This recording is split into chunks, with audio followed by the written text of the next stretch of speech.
Welcome to the Passion of Entrepreneurship. I'm Ravi Tangri, and every weekday in June, we're going to dive deep into the entrepreneurial journey of another amazing business owner to find out what is it that fueled that passion, what gets them through challenges such as these days. And today, coming in from Austria, is my dear friend Martin Laschkolnig. Welcome, Martin. Thank you for joining me. Thank you, Ravi, for having me. It's always a pleasure. And I'm really excited about this because I have had other friends on this, and I get to find out things I never knew. And what I'm going to be curious about as we go through is how your entrepreneurial journey interweaves with your Buddhist teaching, your time in the Far East and such, and how that evolved. So, I mean, if we would start right back, what was your first job? My first job. Well, I grew up in an entrepreneurial household, so with differing results. So my dad was a great salesman, not such a great businessman.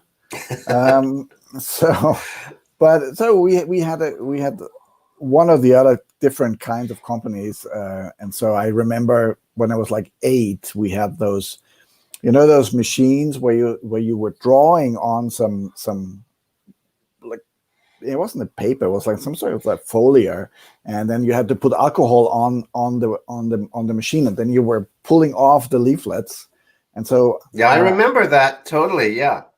I don't know what the English term for it is. Was the term Gestetner machine? Yeah, that's a company that produced it. Yeah, exactly. Yeah. So it was that was, and then we distributed that to companies because my dad was selling the like doing the outside walls of houses, like with either shingles or like whatever they put on it. What do they call it?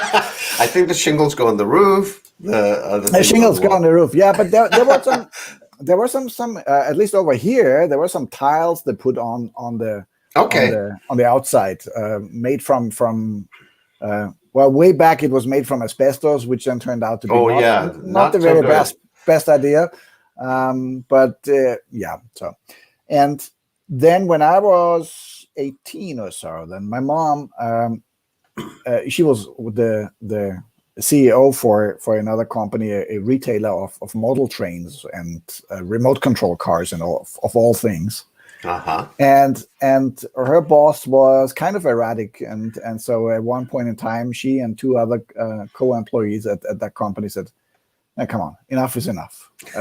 We can do this way better on our own."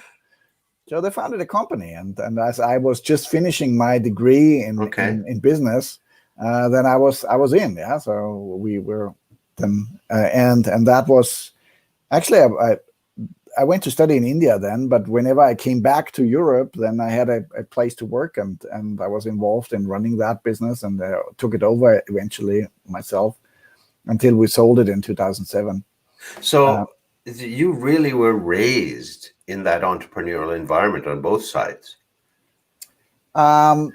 Well, my mom held quite some employment jobs, but she was always of the entrepreneurial mindset. So and then she started. Even though it wasn't her own company, but so it wasn't just going in and doing your job.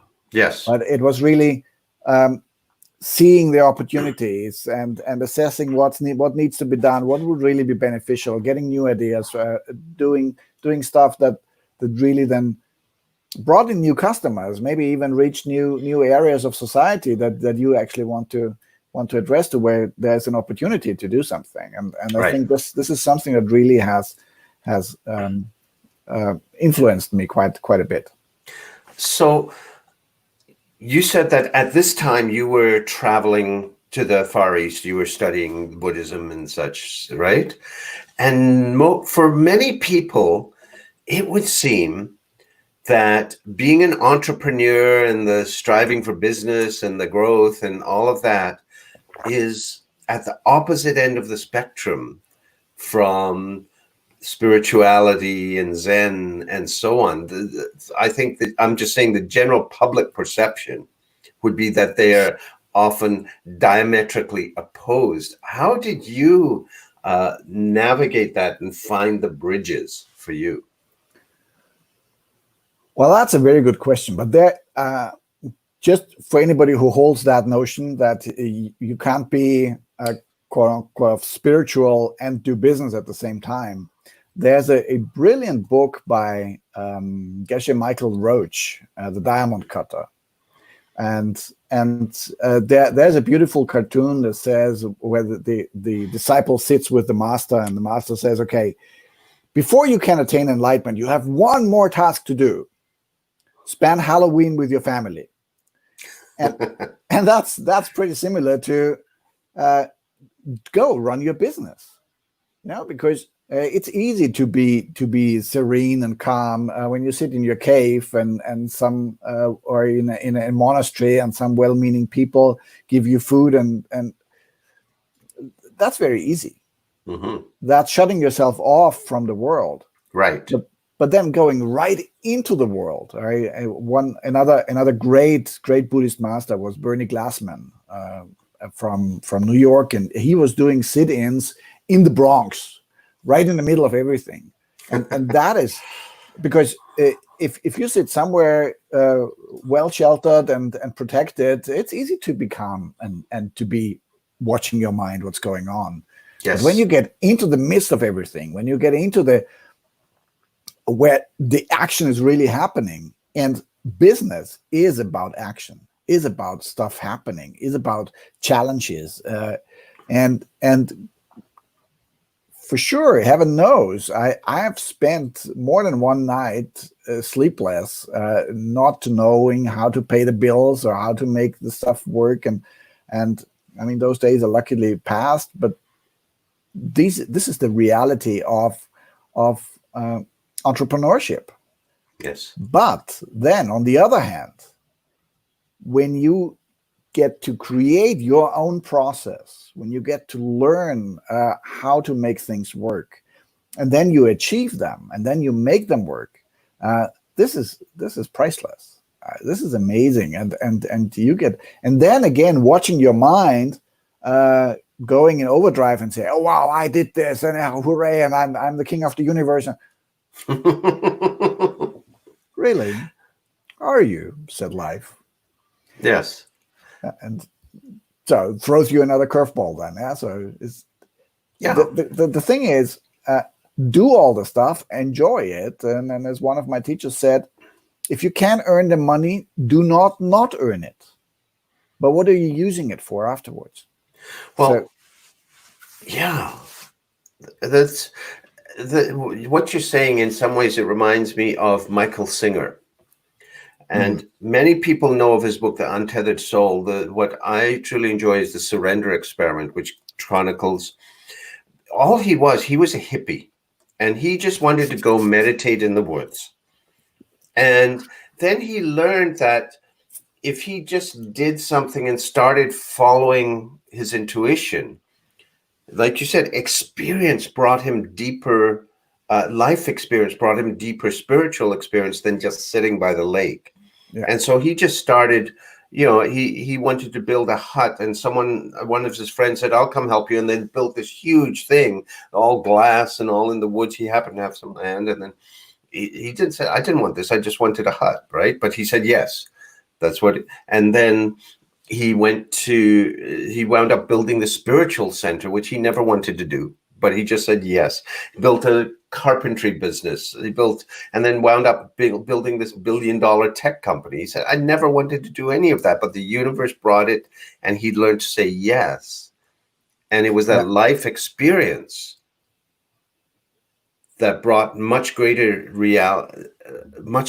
spirituality than just sitting in meditation.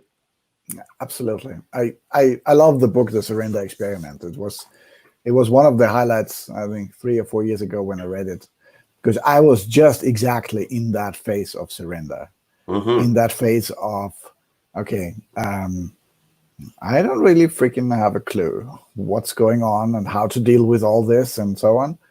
But thank you, life, for showing me. Show me.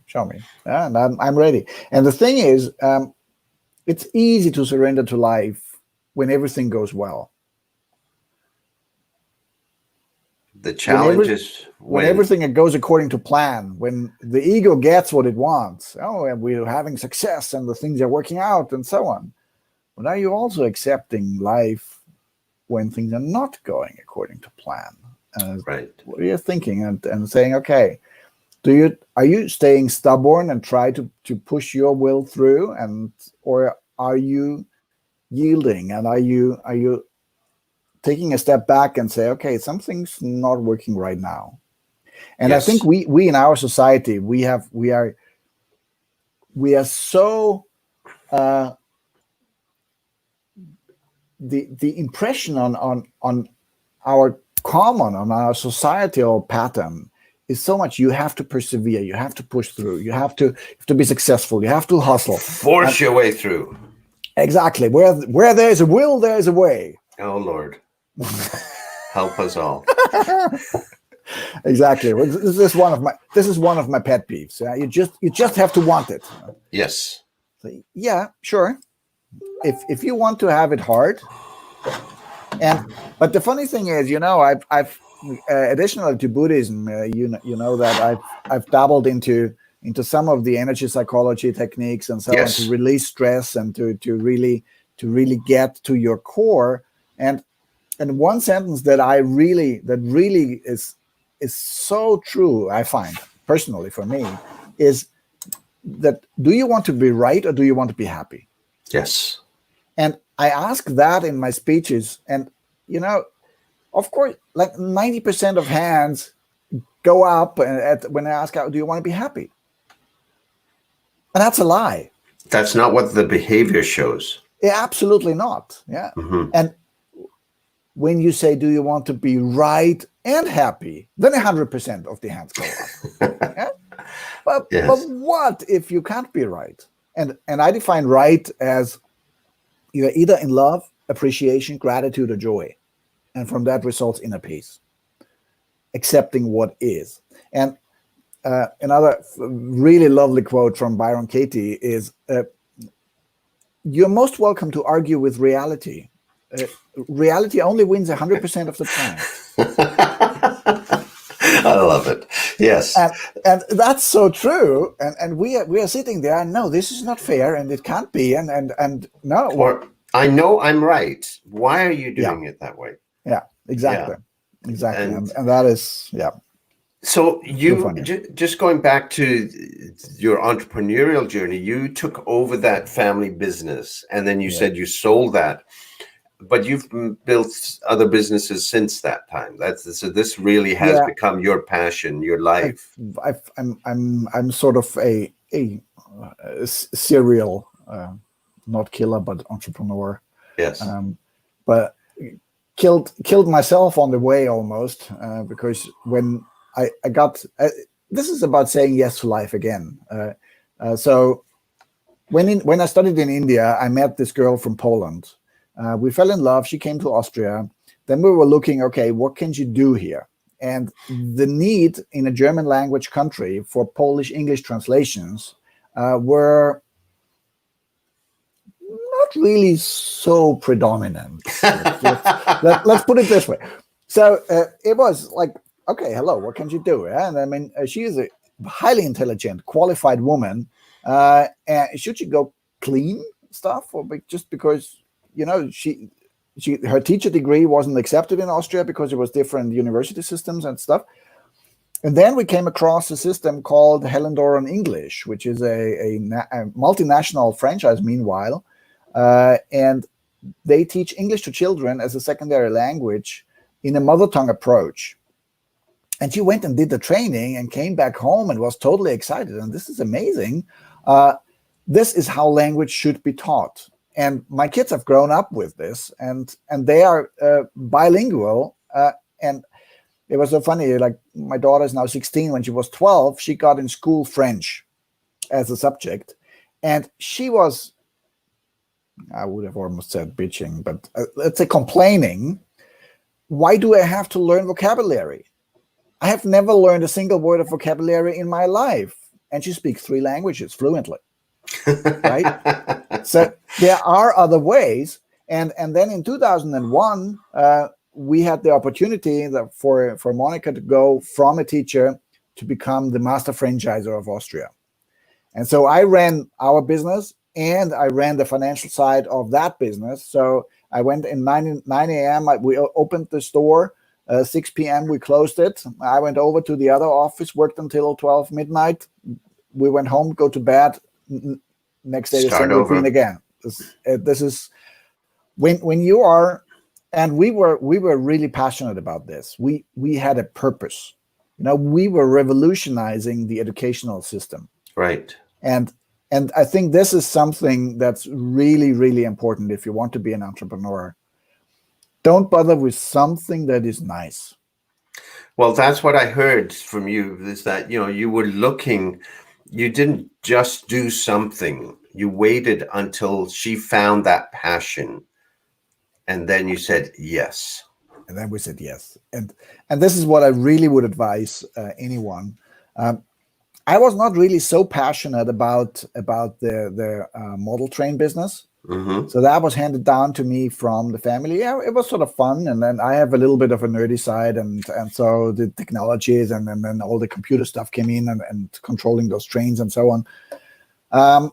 But then to be really on top of your game, you need to read all the magazines. You need to know all the news. And you didn't care. And at some point in time, I was like, I can't be bothered anymore. I mean, this is boring. And it was a successful business. But and we built one of the largest online stores. We caught the wave early. But then ultimately it was a business that was doomed. And so for so many people it is. And I know so many people in that industry still running that and just barely making ends meet. Because the product is totally comparable. It can be whether you have it shipped from a large online store or and it's not replaceable. If you want a certain locomotive from a certain producer, it has got to be that one. You cannot buy one that looks exactly the same because it will not run on that system. Yeah, and so you have to buy that one. And people know, as we know now with the internet, people are so well informed. Mm-hmm. They often know more than the salespeople in the stores you go to. Yes, absolutely. Because and especially in that industry, those people, they were fans. That was their hobby. That was their life. Well, they had to be loyal to you if they had to buy your system. You had to be really, really give an extraordinary customer service, and still then quite many people who go and purchase the more expensive parts at the cheap online store because they knew what they wanted. So in terms of being an entrepreneur, when you look at, and this is what I do with lots of clients, when you look at what business you should go into, then really see what are the components involved. If you have standardized products with the same specifications and that cannot be replaced by anything, whether you're depending on a certain producer, as a startup, you will not be able to really compete with the big fish in the pond. Right. And so to really create, and then this is what I'm doing with lots of my franchisees, for the English business, is okay, you need to get really clear about the business plan. Get it down to the nitty gritty and do the calculations, sit down. And people go like, I want to teach English, and why do I have to fill in a 40-page business plan?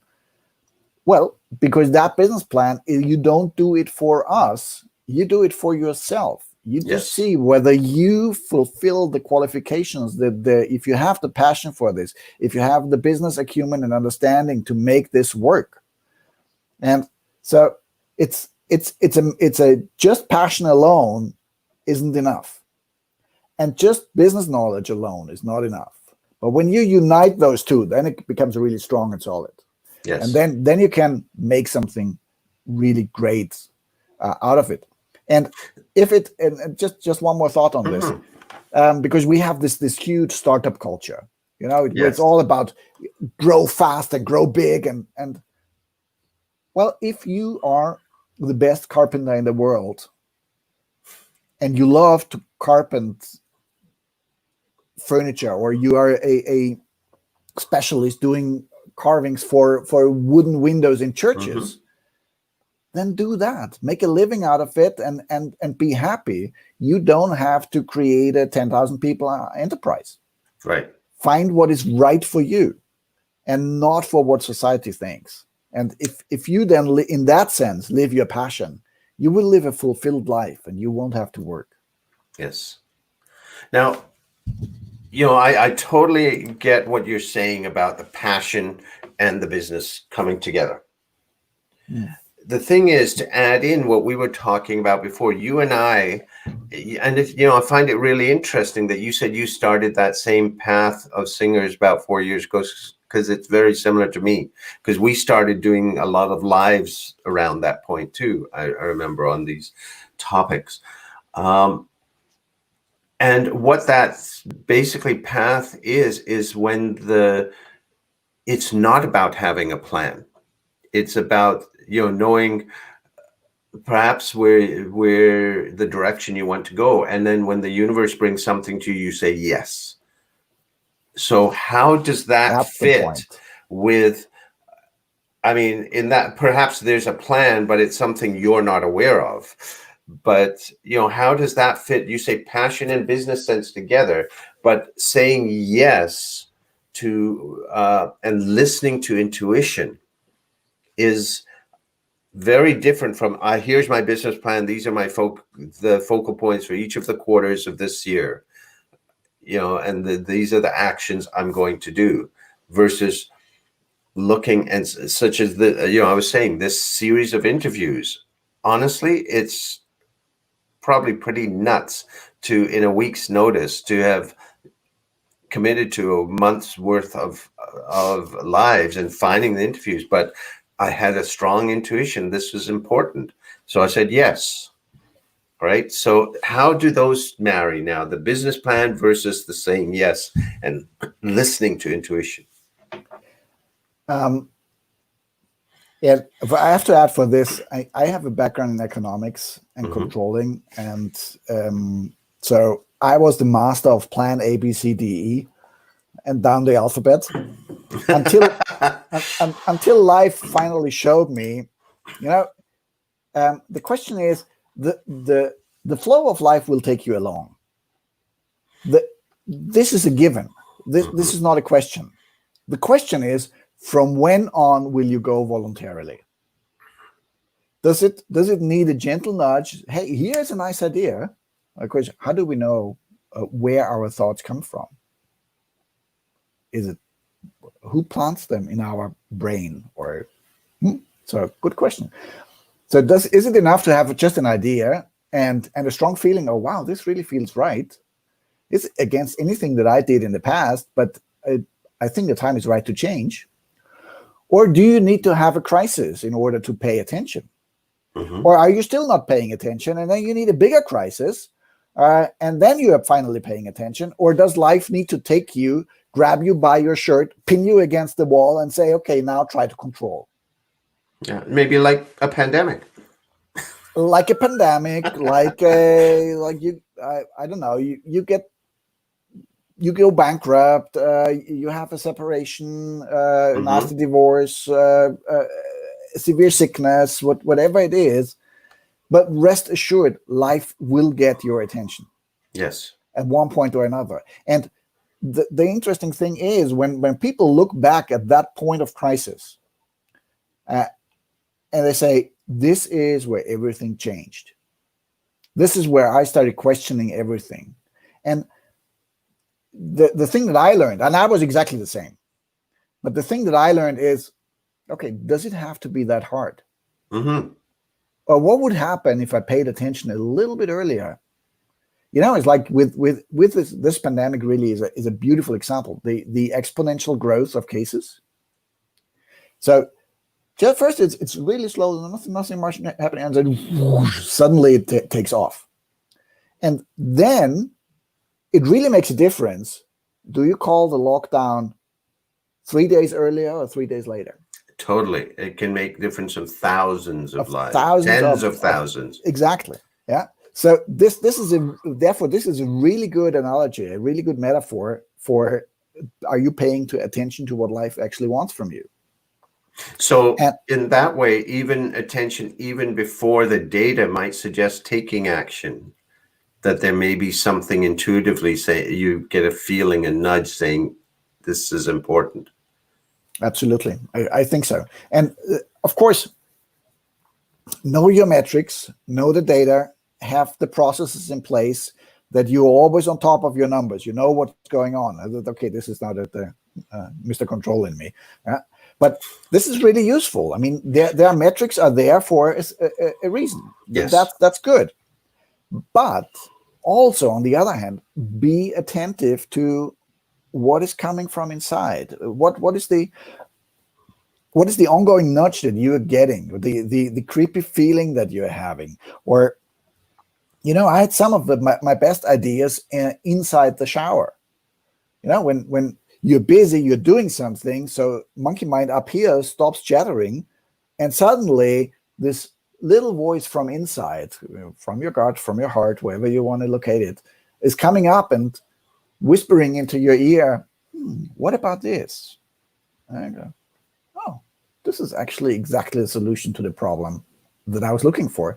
So that's why also quite a few of my friends who are in the self-help industry, they recommend, if you have a problem, write it down in the evening, put it aside, and go to sleep. Yes, totally. So don't mull it over endlessly, but just get it out, okay? And I personally like to say, okay, thank you, life, or God, or universe, or whatever your term is, the thing that is keeping you comfort, that is holding you, that is supporting you. Show me what to do. And then shut up. Namely, not only shut up here, but also possibly shut up here. And that's the key. That's the important thing. And then one of my favorite examples for this is a guy called Toma from Austria. And he was first he was a ranger, like taking care of a part of a forest. And from his grandfather was a carpenter, and he knew all about cutting moon at the right time of the year with the right moon and so on, because then the liquids are not in the wood anymore, and it's much more resistant and durable, etc. All those things. And so they only used wood cut in winter, and so they were building like the wooden floors and winter gardens and stuff like that from natural resources. And one day he woke up in the morning, actually early morning, like 3 a.m. With an idea in his mind, and he sat down at a kitchen table, and 3 hours later he had basically written the patent for his new style of building houses. And that is fully wood. You take like layers of wood, so you don't, that there's very common in the US and in Canada is you take full beams and then you stack them above each other and can create the wall by that. But if you do that, then you can only use a certain amount. There's lots of wood that is lost. And he found a way that if you just take boards and you pile them up together, then you get a solid wall. And he had a special connection with wooden beams that are pushed through, and then they form just a unique wooden wall. And the biological repercussions of this are huge. I mean, you need much less heating system, and the biological, the living climate to live in that. It's I've been in such houses. It's absolutely amazing. They are absolutely fire resistant.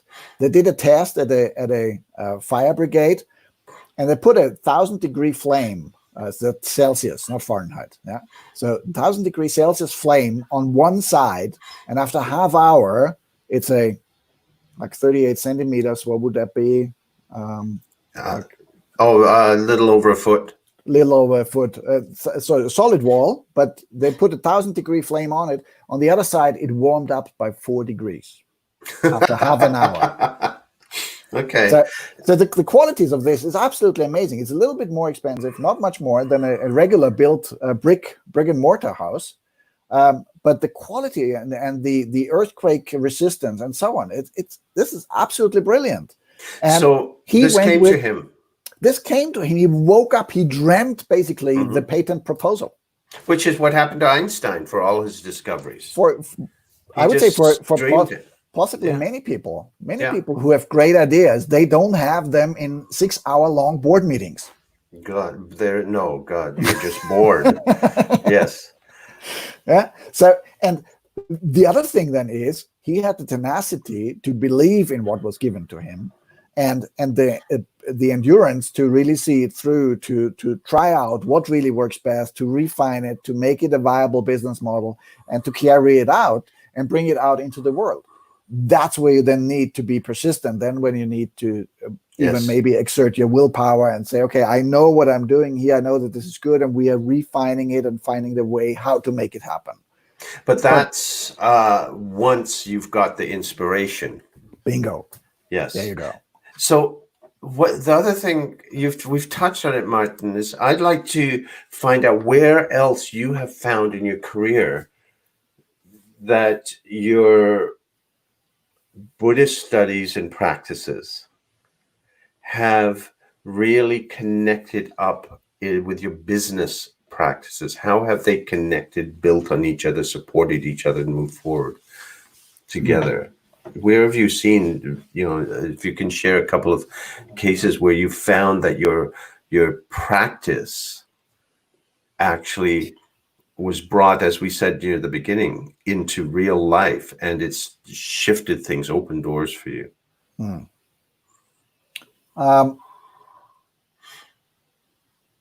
There was a lot about giving and not expecting back, making connections, contributing to people. My whole speaker journey was basically going like this, and one of my mentors is Jack Canfield from the Chicken Soup for the Soul and Success Principles Empire. Yes. And so on one of his early programs, I said, if you want to be a speaker, you have to be an NSA. And I was like, okay, I'm in Austria, that's in Europe, the NSA is in the States, and then it's doesn't really make sense. And then suddenly I heard, it was, I think, in September 2006, I heard there was an association founded called the German Speakers Association, and it's a sister association of the NSA. Right. So, okay. There was a connection. So connecting the dots, and then just going there and offering and having a look, offering to be of service and take on leadership roles if they are offered. And this is where one of the big things in Buddhism is the non-attachment. Okay. So that you see what is there and you try not to interpret. And you're not attached to the outcome. And I think this is something also Michael Singer in his book describes absolutely beautifully. You give your best. You put your capacity, your abilities, your talents, you put it in. You offer that. You do that. You serve. You serve. You do great work and you offer it. And it's so incredibly relaxing to know the ultimate outcome is not your responsibility. Yeah. It's your responsibility to do good work, to do a good job, to stand for what you said, to fulfill what you promised. Absolutely. Or if you can't fulfill it, you realize that, okay, this is not going to work, then renegotiate, but just don't drop it and run away. But so stand for your word, be there, be authentic and be a person in integrity. Absolutely. Yes.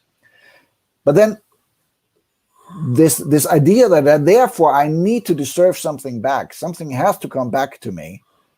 No, the stuff is, last year I had a speaking engagement in India, speaking to 80 Iranian CIOs, and this has come from a meeting in 2009 at the British Speakers Association. And then in 2011, I spoke for free in Dubai at an event. And due to that, I got to know the Iranian organizer of that. And years later, then this unfolded. Yes. So how could I have possibly planned that? Yes. There's no way how to do this. There's no marketing that could have brought that about. Right. And it was one of the craziest and one of the most fulfilling speaking gigs that I've ever done in my life. Okay. Yeah, it was absolutely brilliant. And I loved India. And it was so funny. It came about actually. In 2018, it had been 20 years that I had been to India the last time. Okay. And I said to myself, I really want to go back. I mean, this is my second home. I lived there for 3 years. And I love the country. It's an absolutely amazing country. And I said, okay, I want to go back, but this time I want to be paid. And a year later, I was back being paid. A good fee, contributing to a group of absolutely amazing, wonderful people. The image of Iran in the West is such a one of this. These are only fundamentalists and religious extremists and so on. Nothing could be further from the truth. Those were amazing, warm-hearted people. Great culture. They were very open to learn about being a better person, integrating these teachings into their lives. It was absolutely a fabulous experience, and I got to be up in the Himalayas, there where the Dalai Lama lives, and so it was just all overall. You can say Himalayas properly. You've lived there. Himalayas, or actually Himalayas is really more. This is the German pronunciation, I would say. Yeah, but Himalayas is more than what most people say. Yeah. Yeah. So and the thing is, for the big mystery for me is, when do you really hang in and persevere, and when do you release and let go? But does that not also come from intuition? That's exactly the point. That we really have to become aware. We really have to train. Where is that point where I know that this is now inner conviction? That is this is intuition. That is, if you will, God's voice speaking to me, or the universe talking to me, or whichever it is for you. And when is it ego saying, no, I can't, this must happen, and it would be unfair if I wouldn't do it, and so on and so on. All the babbling that the monkey mind does there, and it's unjust and unfair and so on. Yeah. So and this is really something that at first is not really easy to distinguish. So and it's also not something that you don't get hit by lightning and suddenly you know. But this is something that you can train and that you need to train. Well, that's why they call it a practice, right? That's why it's called a spiritual practice. Yes. Yes.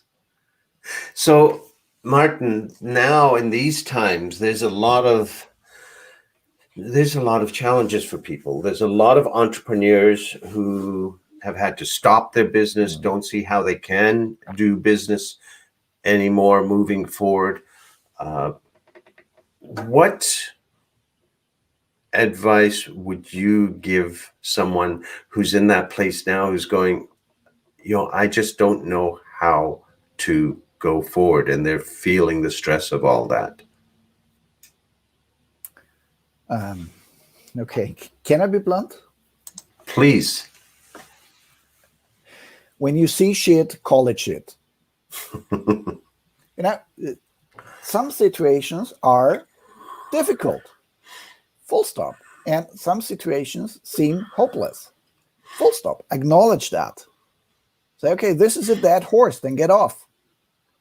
And sometimes, okay, you can revive your business, and sometimes you cannot. Don't be attached. And because the thing is, as long as you resist that certain path to be over, you are not open for new ideas. Mm-hmm. You don't have the space, and this is, our subconscious has such a lot of possibilities to bring us new connections, to connect things that we didn't never thought about. So But just it to can be clear, only, you're saying let go of the way it was done and trying to keep doing it that way. Am I correct? What you're saying? yeah, don't keep struggling if the struggle is useless. Right. So Yeah. if you cannot So, do it that way, and to the accept most, that.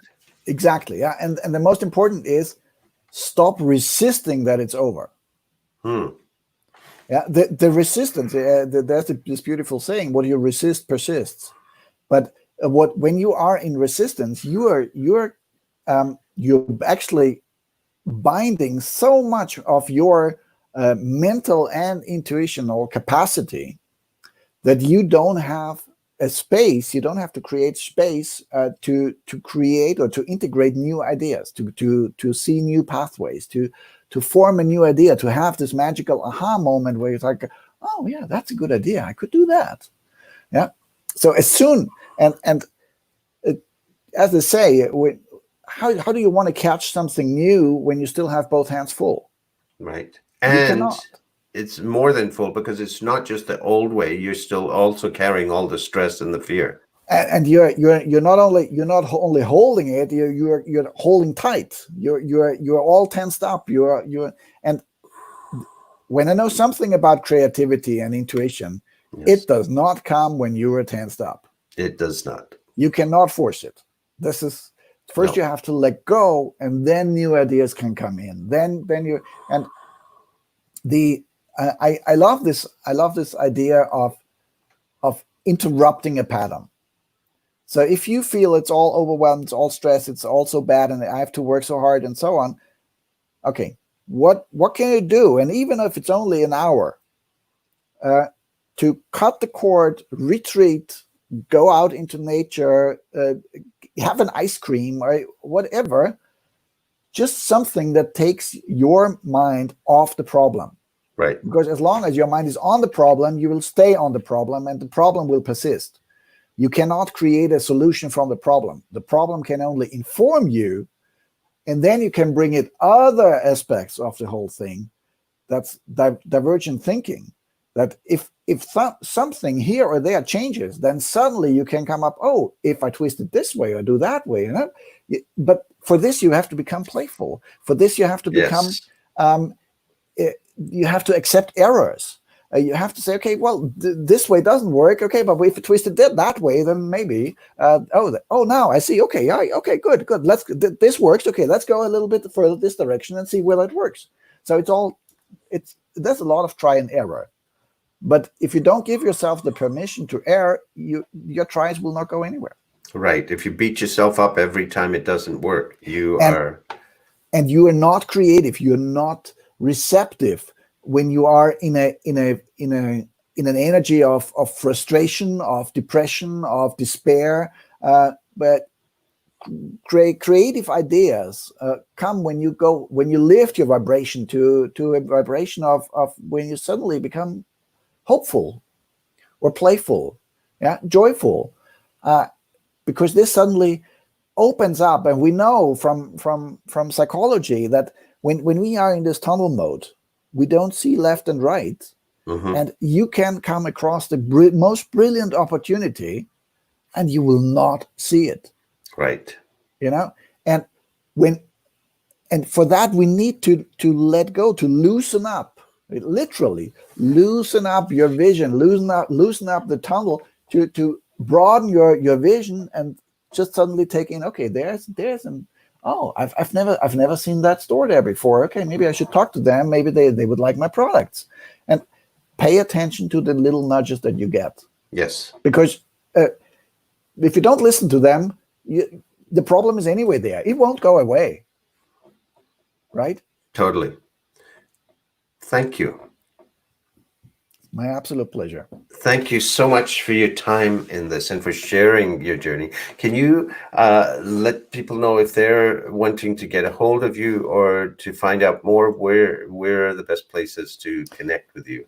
Absolutely. And you go to my website, martinlaschkolnig.at. There it is. Mm-hmm. The man is prepared, intuitive and prepared. See, that's the thing. And so, or find me on Facebook, on LinkedIn, just with my name. There's, as far as I know, there's only one Martin Laschkolnig. I'm unique. You are that indeed, as we sir. all are. So, thank you again. This has been wonderful to dive into this side of your journey. Yes, it's an absolute pleasure, and it's something that I'm really passionate about. I have noticed that. I believe we can create something to improve the world, and that lots of good things come from being great entrepreneurs. Yes. We need more spiritual entrepreneurs on this planet. Absolutely. And I think perhaps this time that people have been given more time with themselves these last few months, perhaps has allowed some to get more in touch with what they're passionate about. Right. Just perhaps move forward. I absolutely believe that. I've heard that so many times. I hope so. And also for me, a totally new entrepreneurial side has come up. I've started again from offering. I've started to offer free TAT sessions, and from this is now a membership platform has evolved, and it's living in serenity.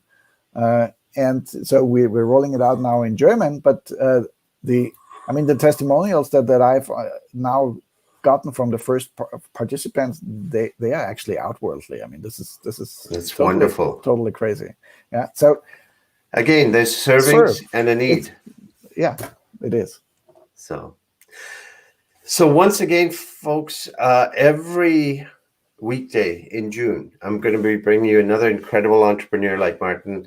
And tomorrow we are going to be speaking with Dave Carroll, I believe, who is, if you've heard of United Breaks Guitars, he is the man who wrote that song and became a spokesperson for the world about customer service and now compassion.